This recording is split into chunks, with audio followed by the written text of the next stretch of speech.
देशभरात घरगुती गॅस सिलेंडरचा तुटवडा बुकिंग करूनही मिळणार. पंजाबमध्ये रांगेत एकाचा जीव गेला. यूपीमध्ये रात्रीपासून रांगा. एमपीमध्ये गॅससाठी पळापळ. 2000च्या कमर्शियल सिलेंडरसाठी 4000 आणि काळ्या बाजारात.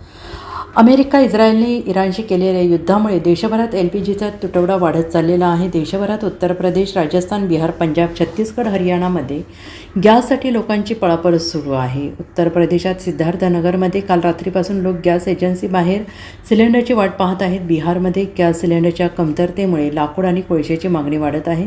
राजस्थानमधील हॉटेल्स लाकडावर स्वयंपाक करत आहेत. गॅस सिलेंडरचा काळा बाजार आणि साठेबाजी सुरू आहे.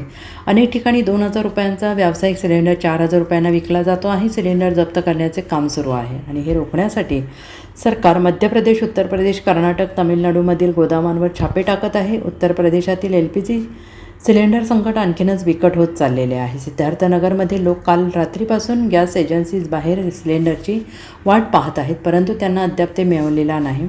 कन्नौजमध्ये लोक सिलेंडरसाठी गॅस एजन्सीमध्ये पोहोचले आणि गोंधळ उडाला. राज्यातील LPGचे संकट वाढत चाललेले आहे. 50,000हून अधिक हॉटेल्स आणि रेस्टॉरंट्सना गेल्या 5 दिवसांपासून व्यावसायिक सिलेंडर मिळालेले नाहीत. अनेक हॉटेल्समध्ये फक्त 24 ते 48 तासांचा गॅस शिल्लक आहे आणि ते बंद होण्याच्या मार्गावर आहेत. तथापि पर्यायी व्यवस्था म्हणून इंडक्शन आणि डिझेल फर्नेसचा वापर केला जातो आहे. या काळात घरगुती सिलेंडरमुळे अडचणी वाढलेल्या आहेत. भोपाळ आणि इंदूरसह अनेक शहरांमध्ये वृद्धांपासून ते लहान मुलांपर्यंत सर्वजण सिलेंडरसाठी धावत आहेत. काही तासनतास रांगेत वाट पाहत आहेत, तर काहींना पोलीस संरक्षणात वाटप केलं जात आहे. गॅस एजन्सीच्या बाहेर लोकांच्या लांब रांगा लागलेल्या आहेत, ज्यामुळे लोकांना तासनतास वाट पाहावी लागते आहे.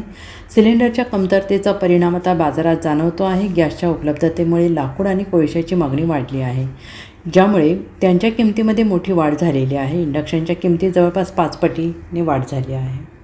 Bureau report, SBN Marathi, Mumbai.